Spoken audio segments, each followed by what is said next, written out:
আসসালামু আলাইকুম। আমরা আজকে দেখব VLOOKUP-টা কীভাবে করে। সকালবেলা আমরা সবগুলো ডেজিগনেশন এবং basic salary, house rent, medical, PF, provident fund এবং জিএস, গ্রস পেমেন্ট, স্যালারি, তারপর আইটি, ইনকাম ট্যাক্স, তারপরে নেট স্যালারি, এগুলো সবই দেখা হয়েছে। এখন আমরা দেখব কীভাবে VLOOKUP-এর কাজটা করে। VLOOKUP-টা করতে হলে প্রথমে যেটা করতে হবে, এখানে আমাদের নেম, ডেজিগনেশন এবং অন্যান্য জিনিসগুলো আছে। এখান থেকে আমরা এমপ্লয়ি আইডি থেকে শুরু করে এই জায়গাটা উপরে যে অপশনটা আছে এটাকে কপি করে নেব, নেট স্যালারি পর্যন্ত এটাকে কপি করে নেব। কপি করে নেওয়ার পর এখানে আইডিটা বাদ দেবো, কারণ আইডিটি বাদ দিলে VLOOKUP-টা আসবে না। এখানে বাদ দিয়ে নিচের ঘরে যে কোনো একটা ঘরে এসে আমরা এটাকে পেস্ট করে দেব। পেস্ট করে দেওয়ার পর এখানে লিখব ইকুয়াল টু, এখানে আমরা ডাটা ভেরিয়েশনের কাজটা করব। এখানে আইডিটা যেটা আছে এখান থেকে ডাটাতে যাব, ডাটা থেকে ডাটা ভেরিয়েশনে যাব, ডাটা ভেরিয়েশনে যাওয়ার পর এরপরে এখান থেকে লিস্টে যাব, লিস্টে যাওয়ার পর এখানে সোর্সে যাব, সোর্সে যাওয়ার পর এখানে উপর দিকে যে ডাটা এমপ্লয়ি আইডি আছে ওটাকে পুরোটাকে কপি করব, করে সিলেকশন করব, সিলেকশন করে এখানে ওকে করে দিলেই আমাদের এই জায়গাটায় আমাদের এমপ্লয়ি আইডি অপশনটা চলে আসবে। এখন আমাদের এমপ্লয়ি আইডিটা চলে আসছে। এরপরে নেমের যে অপশনটা আছে নেমটাও ঠিক সেমভাবে এখানে নেমটা আমরা যেটা করব, এখানে VLOOKUP-এর কাজটা করব। এখানে equal to VLOOKUP, equal to VLOOKUP,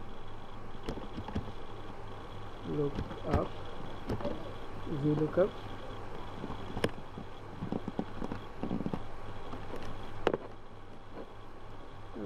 দিলে VLOOKUP রেঞ্জ এবং এটা চলে আসে।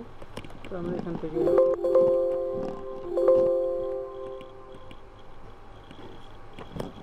এখানে VLOOKUP-এর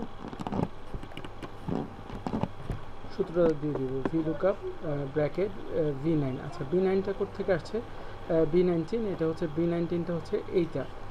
আমরা পুরোটাকে কেটে দিচ্ছি। কিভাবে করে আমরা পুরোটা লিখছি, VLOOKUP-টা দেবো। VLOOKUP দেওয়ার পর এখানে এটাকে সিলেক্ট, প্রথমে ফার্স্ট ব্র্যাকেট দেবো, দেওয়ার পর এখান থেকে সিলেকশন করে B23টা দিব। ঠিক আছে, দেওয়ার পর প্রথম থেকে এখানে কমা দিব, কমা দেওয়ার পর উপরের দিকে যাব, উপরের দিকে প্রথম থেকে যে এমপ্লয়ি আইডি থেকে শুরু করে এই পর্যন্ত পুরোটাকে সিলেকশন করব। সিলেকশন করার পর এখান থেকে কমা, আমাদের ইয়েটা হচ্ছে 3 নম্বর ঘর, তাহলে 3 দিব এবং কমা দিব এবং 0 দিব, দিয়ে ব্র্যাকেট দিয়ে এন্টার চাপ দেব, ব্র্যাকেট দিয়ে এন্টার চাপ দেব।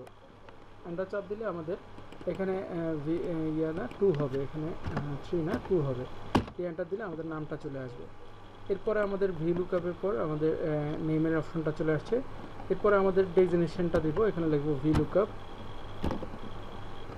VLOOKUP-এ ক্লিক করলাম বা VLOOKUP-টা পুরোটাই লিখলাম। VLOOKUP-এ লেখার পর আবার ঠিক সেমভাবে ব্র্যাকেট, এখানে হচ্ছে যে B19, এটা ক্লিক করলাম, তারপরে কমা, তারপরে যে আগের মতোই। এখানে কিন্তু আসলে এই জিনিসটা একবার কপি করে নিলে আমাদের হয়ে যায়, বারবার লেখার প্রয়োজন পড়ে না, জাস্ট এখানে ইয়েটা চেঞ্জ করে দিলে আমাদের হয়ে যাচ্ছে। কমা, তারপর হচ্ছে এটা ছিল 3, তো 2 ছিল, এটা 3 হবে, দিয়ে 0 দিয়ে ব্র্যাকেট দিয়ে এন্টার দিলে আমাদের 3 নম্বর প্রিন্সিপাল ডেজিগনেশনটা চলে আসছে। বেসিক স্যালারি ঠিক সেমভাবে, এখানে আমি আর করলাম না, এখানে 3, তো এখানে 4 করে দিলাম, এখানে জাস্ট আগের জিনিসটাই রাখলাম 4, আর এখানে B19-এর জায়গায় B19টা কেটে দিয়ে আমি এখানে যে এটাকে সিলেকশন করে দিলাম এবং এটাকেই আমি কপি করে রেখে দিলাম, এন্টার চাপ দিলাম, বেসিক স্যালারিটা চলে আসছে।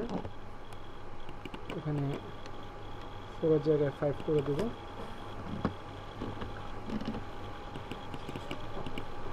এখানে 5-এর জায়গায় 6 করে দেব,